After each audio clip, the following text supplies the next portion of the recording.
श्री राम जय राम जय जय राम। श्री राम जय राम जय जय राम। श्री राम जय राम जय जय राम। श्री राम जय राम जय जय राम। श्री राम जय राम जय जय राम। श्री राम जय राम जय जय राम। सद्गुरुदेव भगवान की जय।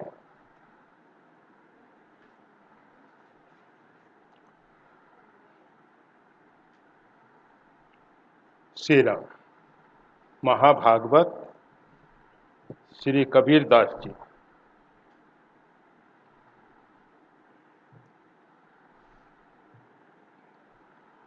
वृक्ष के फलों से मालूम पड़ता है कि वृक्ष काहे का है। भगवान श्री स्वामी रामानंदाचार्य जी का आविर्भाव भारत की पवित्र भूमि में प्रयागराज में हुआ, जहाँ गंगा यमुना सरस्वती का संगम है। सब लोग इस पवित्र संगम को तीर्थराज प्रयाग के रूप में स्वीकार करते हैं। कारण क्या है? गंगा राम भक्ति जहाँ सुरसरी धारा, करम कथा रवि नंदनी वर्णी, और ब्रह्म विचार रूपी जो सरस्वती है, इन तीनों का संगम है। इसी प्रकार से ये जो साधना में तीन प्रधान मार्ग हैं, ज्ञान, कर्म, भक्ति। आप देखते हैं आजकल आकाश में ये जो विमान उड़ रहे हैं, उसके दो भुजाएं होती हैं, एक पीछे पूंछ होती है, और इसी के द्वारा वो उड़ान भरता है। सही दिशा में उड़ान भरने के लिए तीनों का सामंजस्य आवश्यक है। इसी प्रकार से ज्ञान, भक्ति और कर्म, ये तीनों का सामंजस्य श्रुति सम्मत हरि भक्ति पथा संयुत ज्ञान विधि। हमारे आचार्य श्री ने, भगवान श्री स्वामी जी ने जो श्रुति सम्मत भक्ति है, श्रोत्रिय भक्ति है, ज्ञान और विवेक से संयुक्त भक्ति है,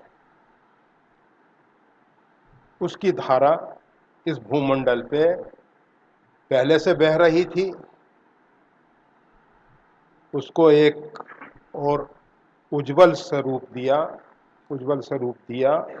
उसमें जो शिथिलता आ गई थी, और उनके जो 12 प्रधान महाभागवत भूमंडल पे अवतरित हुए, स्वामी जी को समाज ने रामानंद श्यम राम प्रादुर्भूतो महितले, साक्षात परिपूर्णतम ब्रह्म परमात्मा श्री राम रामानंद जी के रूप में इस भूमंडल पे अवतरित हुए, और उनके साथ 12 महाभागवत पृथ्वी पे आए। श्री कबीरदास जी महाराज, ये एक बड़ी दिव्य विचारधारा के, दिव्य प्रकृति के, अपने आप में सांसारिक शब्दों में कहें तो विचित्र महात्मा रहे, विचित्र महात्मा।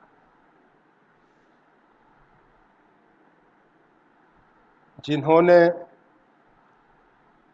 कागज, स्याही, कलम का स्पर्श नहीं किया, ऐसा उनके दोहों में, साखियों में मिलता है। वो बोलते थे, उनके जो अनुचर हैं वो उसको लिपिबद्ध कर देते थे।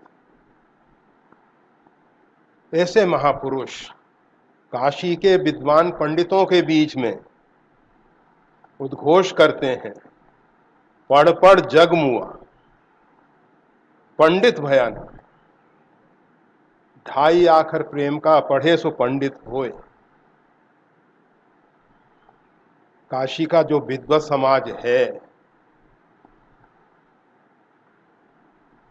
किसी तथाकथित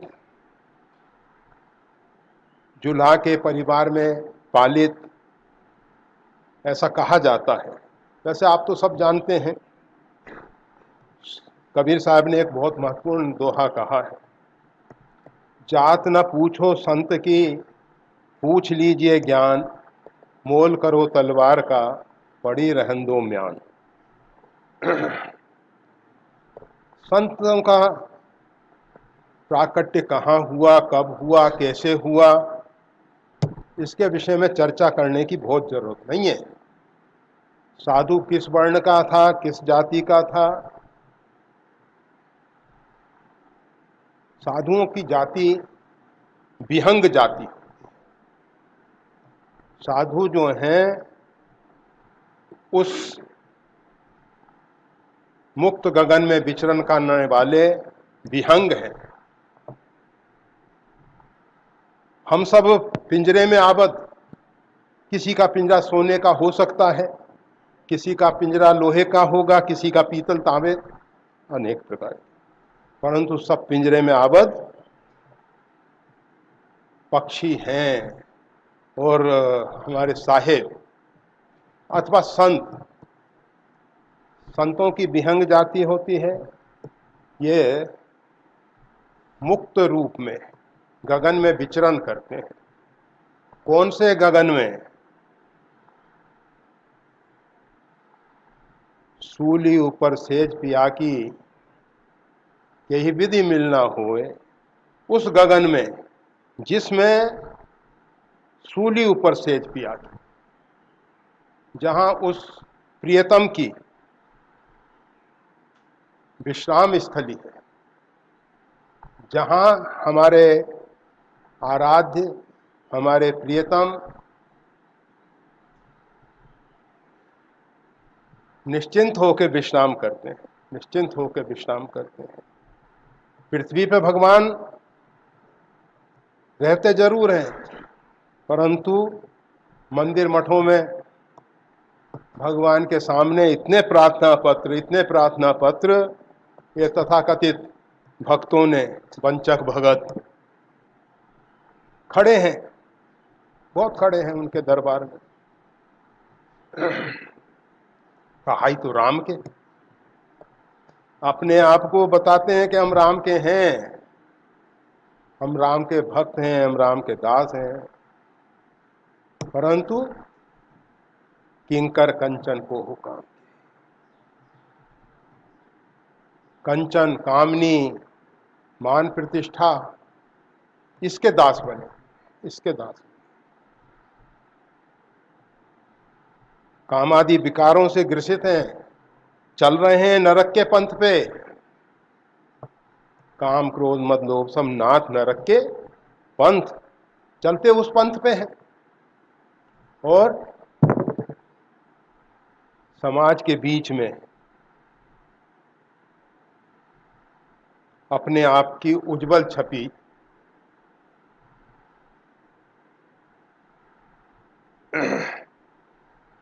उजरी ओरे चादरिया, भीतर से मन साफ किया नहीं, अंदर से अंतःकरण बहुत मलिन, बहुत दूषित, परंतु ऊपर से उज्जवल चादर ओढ़ के दम्भ, और जितना खतरनाक दम्भ है उतना खतरनाक पाप नहीं है। पापी का कल्याण आसानी से हो जाएगा। प्रायश्चित है, पर दंभियों के लिए क्या प्रायश्चित? आप बताओ, शास्त्रों में दंभ के लिए क्या प्रायश्चित? पाप जितने प्रकार के हो सकते हैं, सबका प्रायश्चित बताया गया, परंतु दंभ के लिए कोई प्रायश्चित, अर्थात वज्र पाप है ये, इसको मिटाना इतना सरल नहीं है। वर्षा ऋतु में जुगनू जो है, अमावस्या की रात्रि है, मेघ आच्छादित रात्रि है, तारों का भी प्रकाश नहीं आ रहा है, और निशितम घन खद्योत विराजा, उस सघन रात्रि में ये जुगनू जो है विशेष शोभायमान हो रहा है, विराजा विशेष शोभायमान हो रहा है। जन दंभिन कर मिला समाज, मानो दंभियों का समाज एकत्रित हो गया। ऊपर से दिखता है जुगनू टिम टिम टिम टिम प्रकाश करता हुआ, परंतु प्रकाश का विरोधी है। अपने साथ लाइट लिए घूम रहा है, वो कहा जाता है कोई विदेशी भारत में आया, मच्छर बहुत काट रहे थे, जब ये जुगनू आया, कहा आज तो ये खटमल, ये मच्छर टॉर्च लेके आ रहा है, फ्लैश लाइट लेके आ रहा है।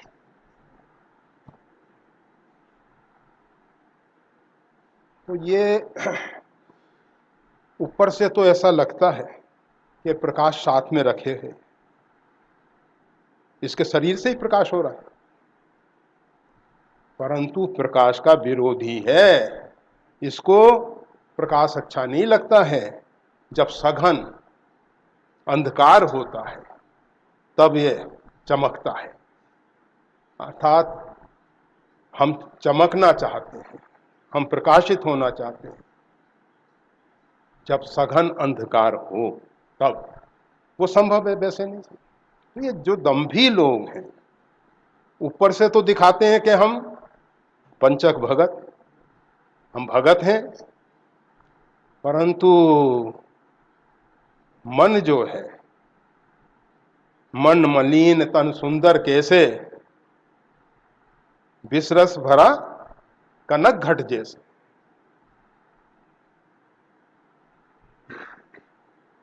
स्वर्ण का कलश हो, दिखने में बहुत अच्छा है, परंतु विष रस भरा, उसमें कौन सा रस भरा है? विष रस। तो ये जो दंभ है, इसका स्वामी जी ने बहुत पर्दाफाश किया। जहां जहां दंभ था, और हमारे साहेब कबीर साहेब महाभागवत श्री कबीर साहेब, इन्होंने भी उस दंभ का बहुत विरोध किया और कठोर शब्दों में आलोचना की। और आप जानते हैं, ज्ञानी महापुरुष जो हैं, शब्द की मार मारते हैं। ये लाठियों की मार थोड़े समय में ठीक हो जाएगा इंसान, परंतु वो जो शब्द बाण है, वाणी का बाण ऐसा चुभता है, उसका फिर ठीक होना बड़ा कठिन है। एक जन्म में नहीं, दूसरे जन्म तक, क्योंकि अंतःकरण हमारा जो है एक शरीर से दूसरे शरीर में भी जा रहा है। सूक्ष्म शरीर जो है उसमें मन बुद्धि जा रहे हैं हमारे, जिसमें वो बाण लगा है। बड़ा खतरनाक है, बड़ा खतरनाक। तो शब्द बाण, शब्द कीर्तन, शब्द साखियां, ये सब साहिब ने दी। और आज उस पे लोग डिलीट करते हैं, एक एक साखी पे डॉक्टरेट करते हैं।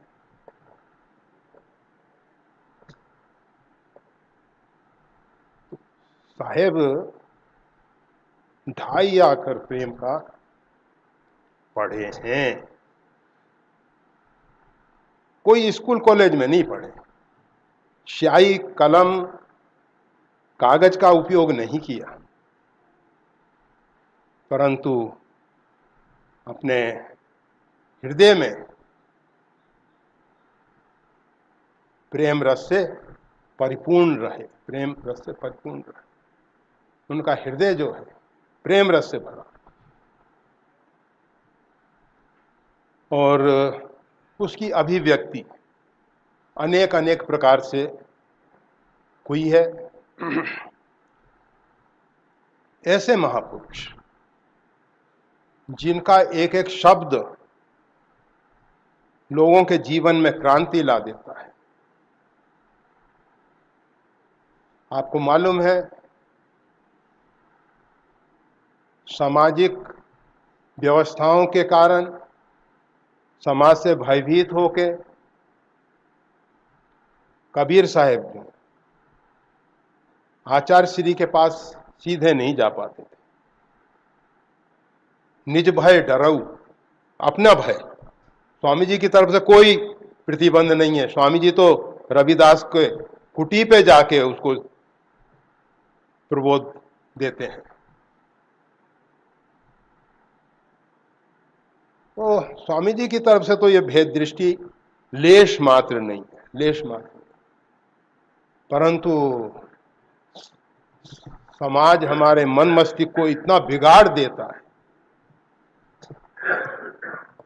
जिसके कारण साहेब भयभीत, परंतु साहस किया। साहस करके स्वामी जी जिस गंगा घाट, पंच गंगा घाट पे स्नान के लिए जाते थे, उसी स्थान विशेष पे साहेब लेटे। उनको चिंता नहीं थी, अगर स्वामी जी के साथ उनके अनुयायी भले ही मेरे को प्रताड़ित करें, परंतु किसको प्रताड़ित करेंगे? शरीर को करेंगे ना। और उनकी जो प्रताड़ना है वो भी हमारे लिए प्रसाद बन जाएगी। ऐसा दृढ़ निश्चय करके कबीर साहब घाट पे लेटे और स्वामी जी का शब्द, बच्चा राम राम को,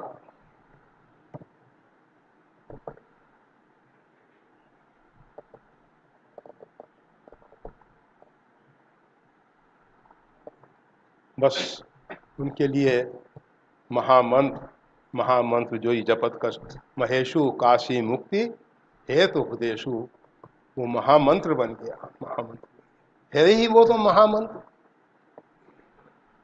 और इतना जप हुआ, इतना जप हुआ साहिब के द्वारा, कबीर साहिब के द्वारा।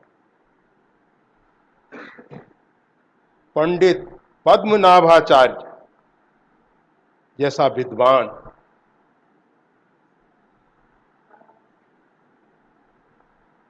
विद्वानों में अपने आप को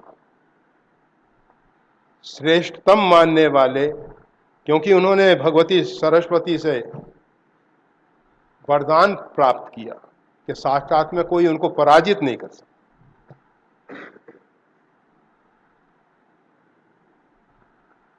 पूरे बड़े भारत में। अभी हमारा छोटा भारत है, इसलिए बड़ा भारत कहना पड़ता है। भारत के 9 टुकड़े हो गए। अफगानिस्तान से लेके ब्रह्म देश, अफगानिस्तान का उस समय नाम था उपगनिस्तान। उपगनिस्तान से लेके ब्रह्म देश, जिसको बाद में बर्मा, म्यांमार नाम दिए गए, वो ब्रह्म देश, यहाँ तक पूरा भारत एक था। उसमें तिब्बत, नेपाल, भूटान सब आ जाते थे, सब आ जाते।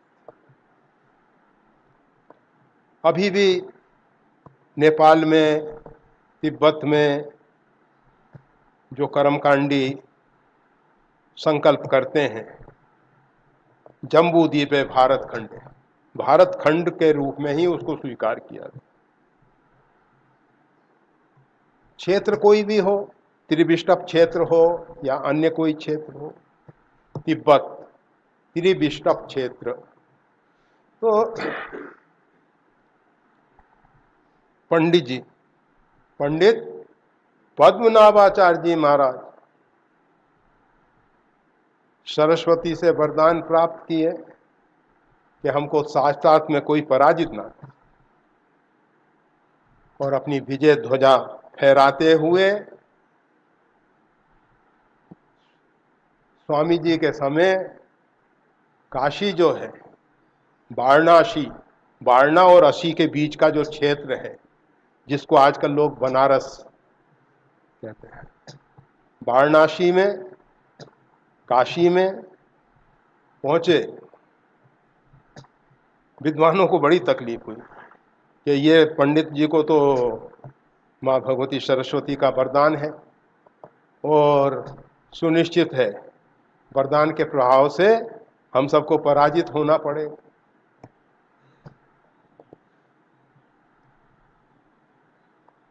सब भगवान विश्वनाथ जी के दरबार में पहुंचे और विश्वनाथ जी से प्रार्थना की कि प्रभु, यह आपकी नगरी है। वैसे भगवान नारायण ने इसका पहला पुराना नाम केशवपुरी है,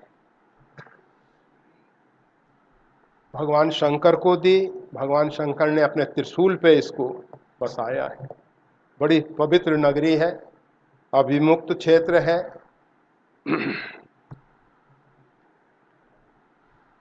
शोक आशी से ये कसना, शोक अशी,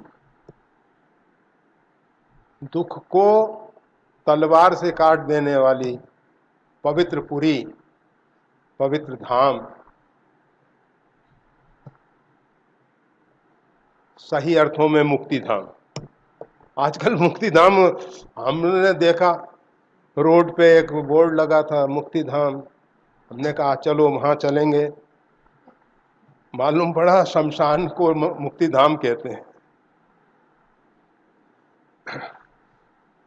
समस्या हो जाती है कभी कभी, नाम बड़े अच्छे अच्छे रख देते हैं लोग, मोक्षपुरी, मुक्ति धाम।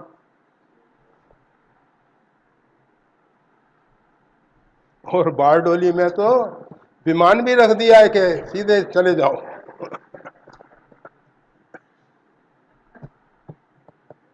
अच्छा है, बहुत अच्छा है, व्यवस्था है, अच्छा है। पवित्र धाम,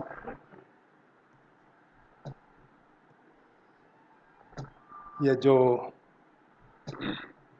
काशी का पवित्र धाम, वहाँ पहुँचे और पंडित पद्मनाभाचार्य जी, पंडितों ने विश्वनाथ भगवान से निवेदन किया, प्रार्थना की कि प्रभु, हम आपके शरण में रहने वाले, आपके नाम पे जीवन यापन करने वाले, आपके कृपा प्रसाद से हम सबका जीवन चल रहा है, और आपकी पुरी में कोई हमको साक्षात के लिए ललकारे और ललकारने के बाद पराजित करे, क्या आपको शोभा देगा?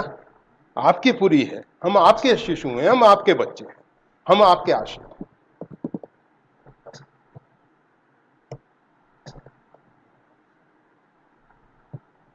भगवान विश्वनाथ जी ने कहा, इतना भयभीत होने की क्या जरूरत? अरे कबीर साहिब के पास भेज देना, जो कोई साक्षात के लिए आए उसको साहिब के पास भेज देना, कबीर साहिब के पास। पंडित जी कबीर साहिब के पास पहुंचे।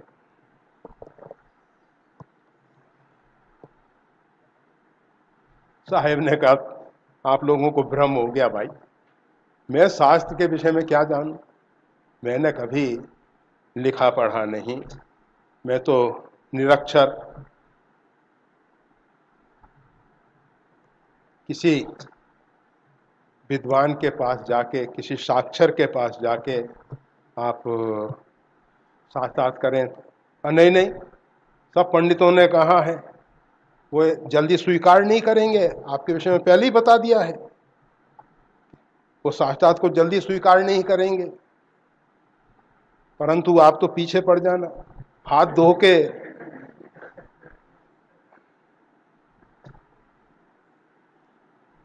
हाँ। पंडित जी ने के नहीं।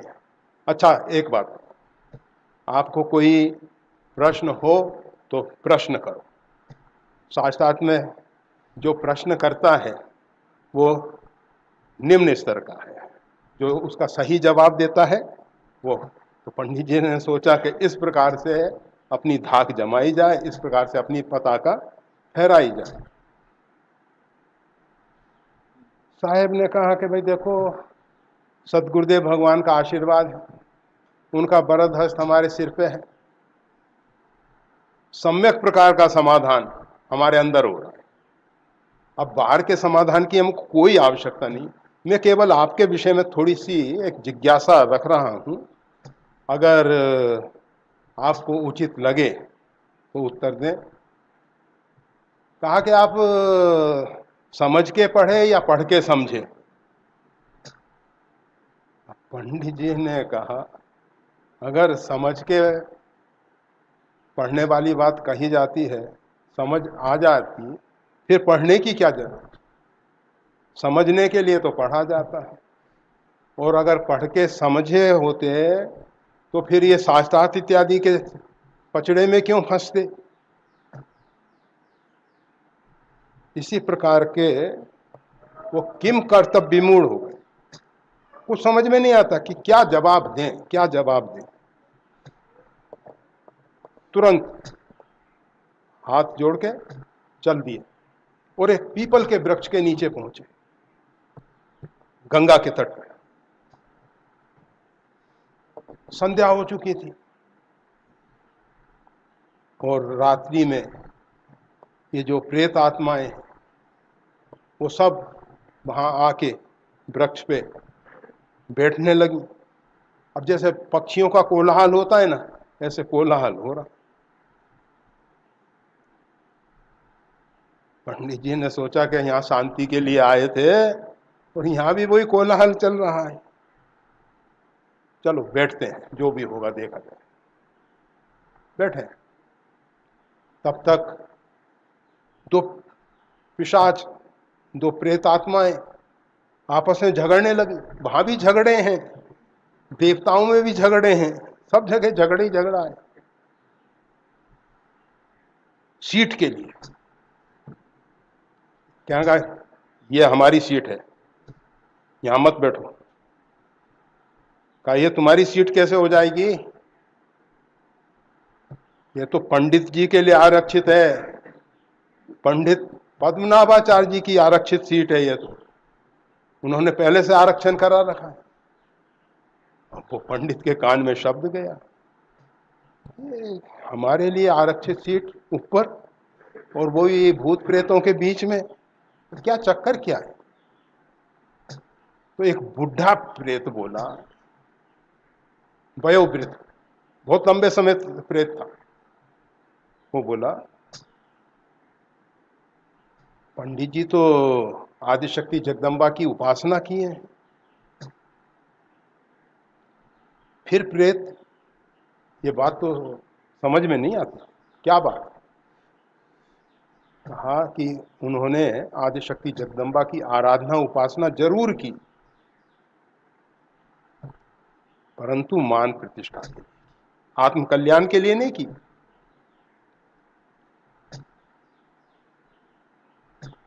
तो सब लोगों को पराजित करके उनकी जो अंदर की बद्दुआ है, अभिशाप है, उनको लग रहा है। जो पराजित होता है अंदर से अभिशाप देता है, उसके अंदर से बद्दुआ निकलती है और उसके परिणाम स्वरूप इनकी दुर्गति होने वाली है। हम सबके बीच में आएंगे और ये जो आरक्षित आसन है उनके लिए ही है, ये उनके लिए है। अब एक दूसरा वयोवृद्ध वो बोला कि इससे बचने का कोई उपाय है? हाँ, उपाय तो है। भोले बाबा ने अपने गणों को भेज दिया था, ये जितने भी भूत प्रेत हैं ये और कोई नहीं है, भोले बाबा के द्वारा भेजे गए। कहा कि वहां पंडित जी पहुंच रहे हैं, तुम जाके इस प्रकार का खेल खेलो। और ये स्वामी की आज्ञा मान के भूत प्रेत इस प्रकार का नाटक कर रहे थे। कहाँ उपाय तो है भाई, क्या उपाय है? क्या उपाय यही है कि अगर पंडित जी कबीर साहिब की शरणागति स्वीकार कर लें तो सुनिश्चित है कि उनका उद्धार हो जाएगा।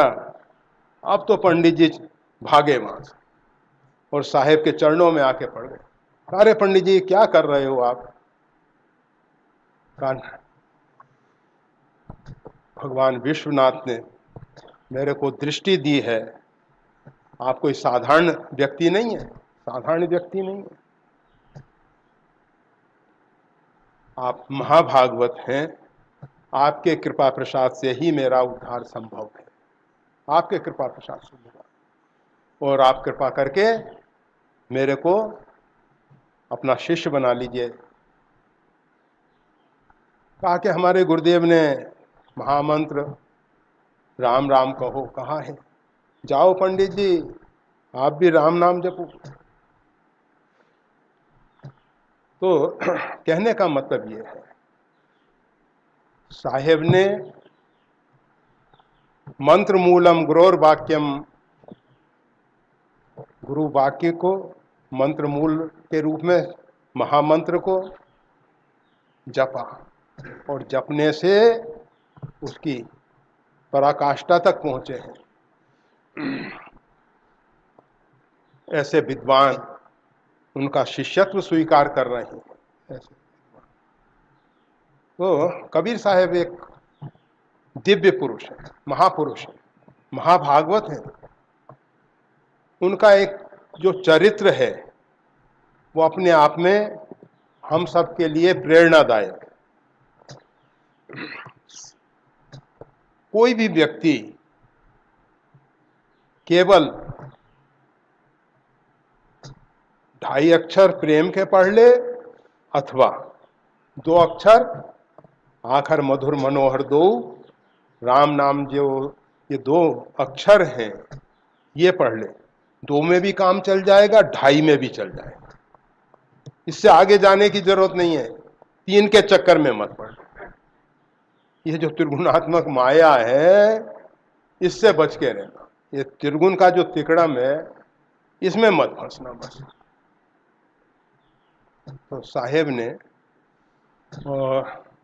हम सबको प्रेरणा दी है कि सभी शास्त्रों का सार उनके हृदय में प्रकट हुआ है और उनकी वाणियों में वो अभिव्यक्त होता है।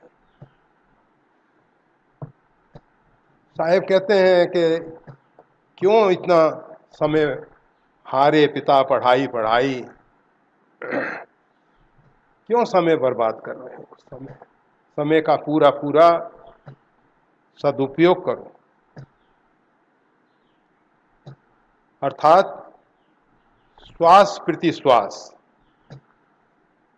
और अगर संभव हो तो श्वास में अनेकों बार भगवान का नाम लिया जा सकता है। दोनों प्रकार से कल्याणकारी है। श्वास प्रति श्वास जपते हैं, बहुत अच्छा है। और अगर मन की माला चलती है तो अति उत्तम है, सर्वोत्तम है, परमोत्तम है। जिस भी प्रकार से हो, भगवान का नाम जप करो। और ये विपिन भाई ने इस पर नाम लिख दिया है, अच्छी बात है। वो हमारे पास प्रसंग पारिजात गुजराती का पहुंचा, उस पर किसी का नाम नहीं। पता नहीं हो तो हमें नहीं मिला, नहीं है ना। हाँ, तो उस पर किसी का नाम नहीं। मालूम था हमको कि लंबे समय से लेखन कार्य संपादित हुआ है। अच्छी बात है, अच्छी बात है। हमारी ऋषि परंपरा में हमेशा से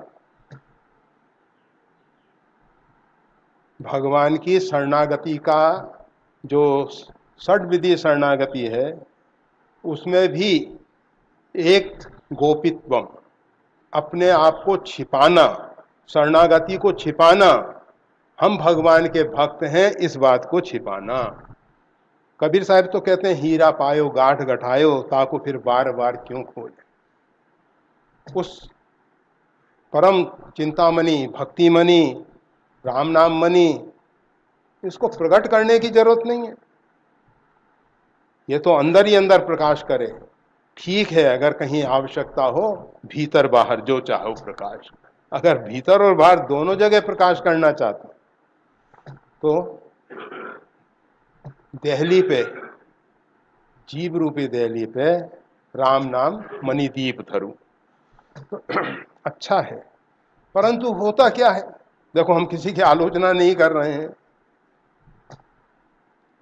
जो इस प्रकार से अपने आप को छिपाते हैं, उनकी ख्याति भगवान, ऋषियों ने अपने नाम छिपाए। ऋषि इसीलिए ज्यादा बंधनीय हो गए, ज्यादा बंधनीय हो गए। उसमें अच्छा है, बहुत अच्छा है गोपित्व, अपने आप को। और गोपिकाएं अपने प्रेम को छिपाई हुई थीं, इसीलिए वो भगवान के इतने अधिक नजदीक पहुंची, इतनी अधिक नजदीक पहुंची हैं। जो जितना ये, वैसे तो गोस्वामी तुलसीदास जी ने एक सिद्धांत दिया है, जोग जुक्ति तप मंत्र प्रभाव फलई तबही जब करिए दुराव। हम देखते हैं बहुत से वृक्षों में फल ही नहीं लगते, कोशिश करने पे भी, खाद पानी दे रहे हैं, सब कुछ हो रहा है, फिर भी फल नहीं लग रहा भाई। जड़ें खुली हुई हैं, क्या करें। जड़ों को छिपाओ। जब जड़ें ढक जाएंगी तो फल लगेंगे, जड़ें खुली नहीं होनी। आप बट का उदाहरण मत, बड़का नहीं दे देना, कहना कि बड़ की जड़ें तो ऊपर से सामने दिखाई दी। बुद्धिजीवी लोग हैं क्या। तो वो बड़ की जड़ केवल जड़ नहीं है, वो केवल देखती है कि मूल से रस जितना पहुंच रहा है पर्याप्त नहीं है, तो वो रस लेने के लिए नीचे आती है, और फिर नीचे से रस शोषण करके थोड़े दिन बाद वो स्वयं तना बन जाती है।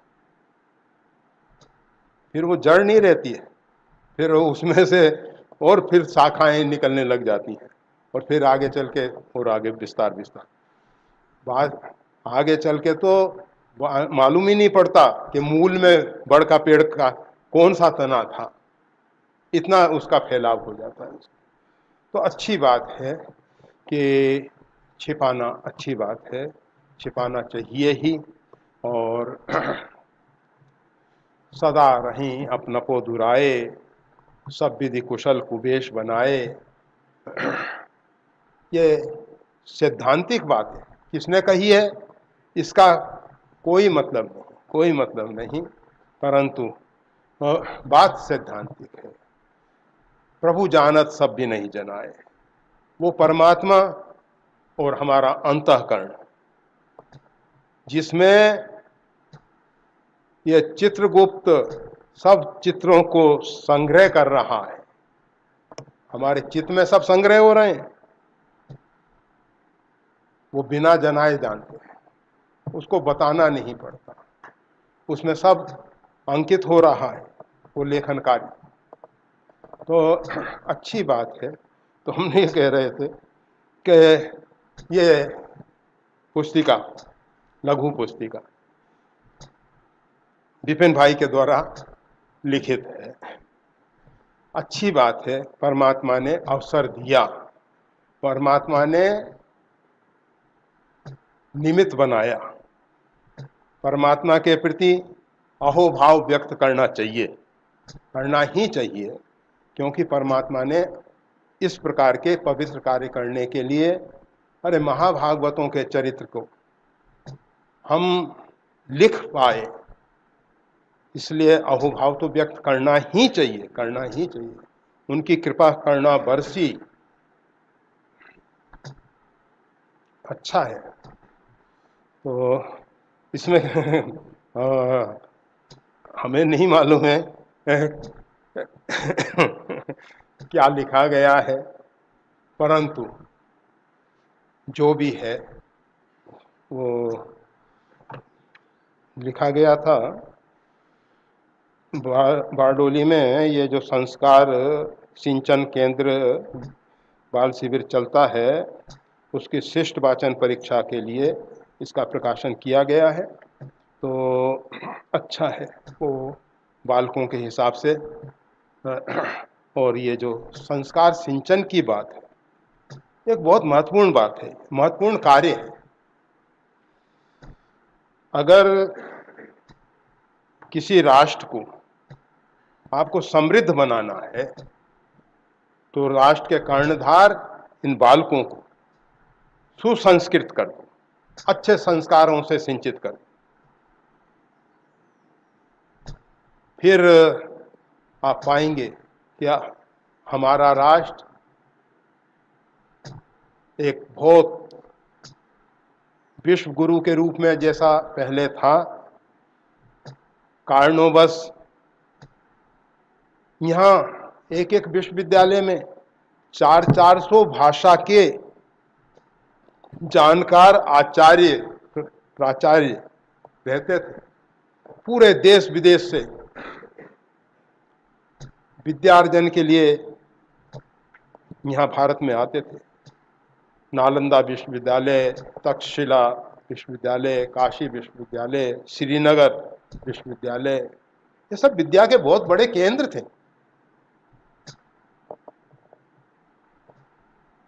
जहां आज जैसे श्रीनगर में आता ही अपना स्थान समझ के उसको क्या रूप देने की कोशिशें कर रहे हैं, तो बड़ा दुख होता है। आज हमारा राष्ट्र मतलब इतना हम गिर चुके हैं। कारण क्या है? बच्चों को सुसंस्कृत नहीं किया गया। अगर बच्चे सुसंस्कृत होंगे, अगर 16 संस्कार में से यज्ञोपवीत संस्कार तक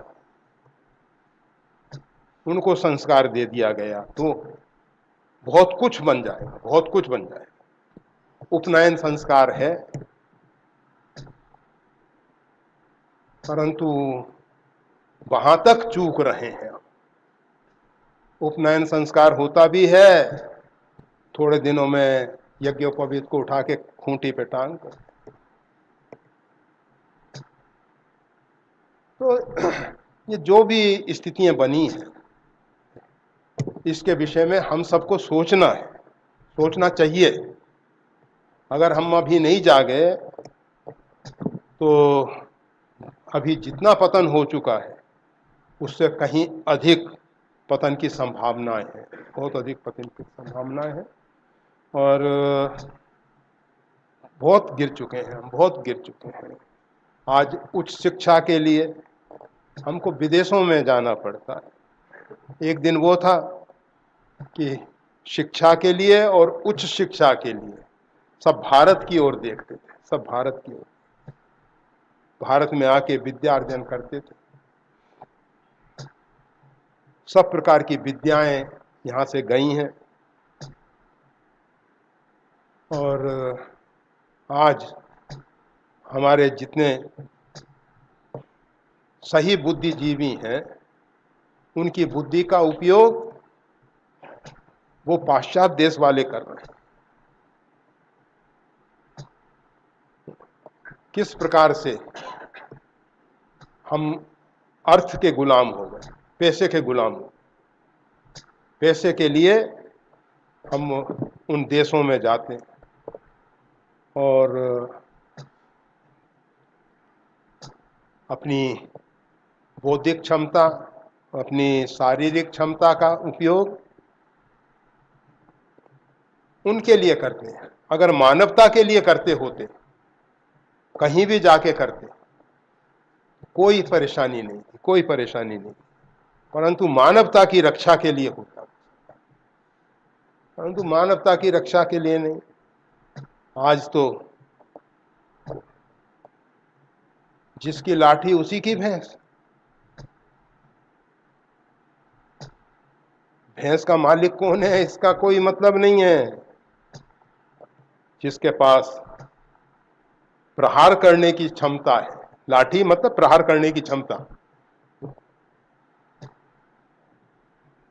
बस उसका समर्थन दे रहे हैं। भय है, अगर इनको समर्थन नहीं देंगे तो ये तो आताताई। कभी कभी देखा जाता है ना चाहते हुए भी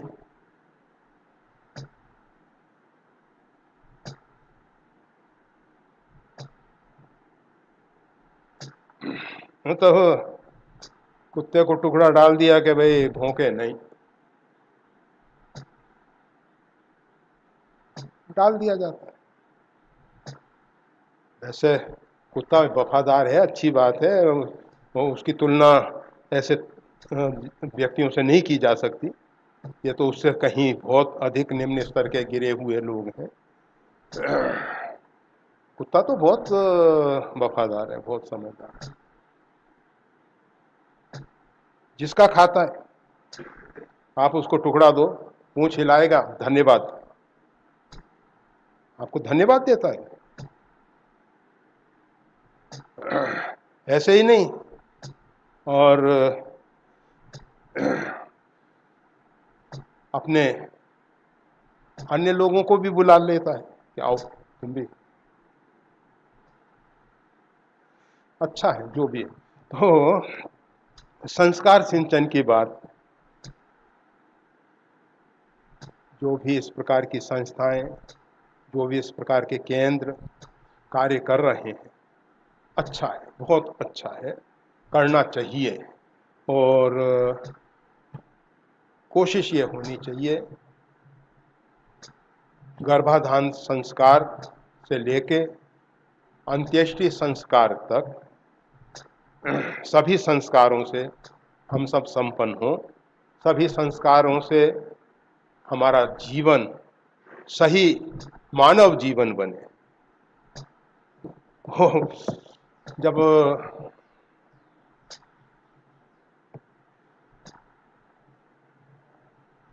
ऋग्वेद में कहा गया मनोर्भव, लगा ये ऋग्वेद ऐसा क्यों कह रहा है। सबसे प्राचीन वेद ऋग्वेद है, उसमें जब कहा गया मनोर्भव, मनुष्य बनो, परमात्मा ने इतने ढांचे पुतले तो खड़े कर ही दिए हैं। मानव के सब ढांचे हैं, सब पुतले हैं। परंतु मानवता नहीं। हमें मानवता है, और वो मानवता लाने के लिए ये संस्कार सिंचन की बहुत बहुत आवश्यकता है, बहुत आवश्यकता है। और भगवान कृपा करें कि इस प्रकार के महाभागवतों के चरित्र और इस भूमंडल पे गोस्वामी तुलसीदास जी कहते हैं, मुद मंगलमय संत समाजू, जो जग जंगम तीर्थ राजू, सबहि सुलभ सब दिन सब देसा। ये जो मुद मंगलमय संत समाज है, सभी देश में सभी काल में सभी के लिए सुलभ है, परंतु हम उनको पहचान नहीं पाते, देख नहीं पाते, समझ नहीं पाते। हम अपने चश्मे से देखते हैं सबको।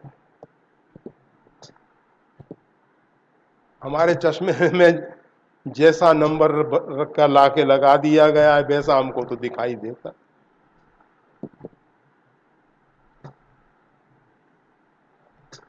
वो कहते हैं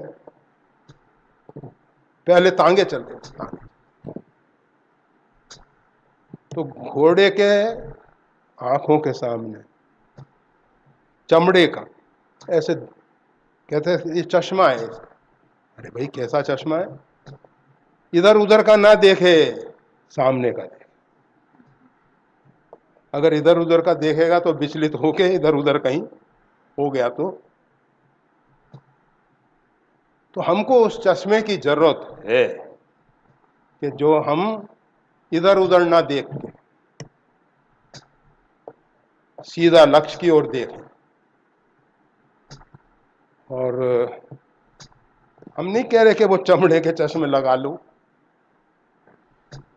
भगवान ने जो नेत्र दिए वो ज्यादा अच्छे, ज्यादा अच्छे, परंतु उपनयन, नेत्रों के पीछे जो नेत्र है, नेत्रों के पीछे जो दृष्टि है, नेत्रों के साथ जो दृष्टि है, वो प्रकट होनी चाहिए। सुमरत दिव्य दृष्टि ही होती, वो दिव्य दृष्टि की हमको जरूरत है। और उससे ही हमारे ये जो राष्ट्र के कर्णधार हैं उनमें सही संस्कार आने वाले हैं, सही संस्कार। तो उसके लिए इस प्रकार के सद साहित्य की बहुत बहुत बहुत आवश्यकता है। परमात्मा कृपा करें इस प्रकार का सद साहित्य सभी को सुलभ हो। तो लगभग इस विषय में तो ज़्यादा नहीं कहेंगे, अभी ये है, परंतु इसको संभाल के रखा जाएगा, क्योंकि घड़ी कहती है कि आज का समय पूरा हुआ और इसको पुनः, और वैसे धन्यवाद इस पर लगाए। जय श्री राम।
मजा आएगी।